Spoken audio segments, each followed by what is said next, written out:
আবার সালাম দেয় নাই, অনুমতি নিয়েও ঢুকে নাই। মুসা আলাইহিস সালামের মেজাজ বড় গরম। উনি বললেন, কি করবি? কয় আপনারে মারমু। কয় এদিকে আয়।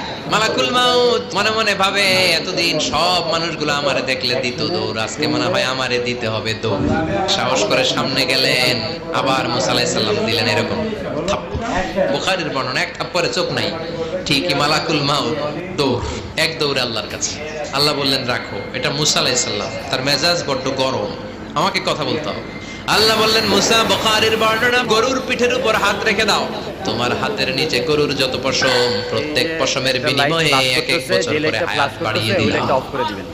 মুসা আলাইহিস সালাম অনেক চালাক লোক। উনি বললেন, আল্লাহ, আমার হাতের নিচে যদি গরুর 2000 পশম থাকে, তার মানে 2000 বছর হায়াত বাড়িয়ে দিলেন, কিন্তু এক্সট্রা হায়াত যখন শেষ হয়ে যাবে এরপরে কি হবে? আল্লাহ বললেন, তারপরে তো মুসা মরতেই হবে, আসতেই হবে। সাইয়েদনা মুসা আলাইহিস সালাম বললেন, ফাল আনা, তাহলে আর দেরির দরকার নাই, এখনই আমি আপনার কাছে চলে যেতে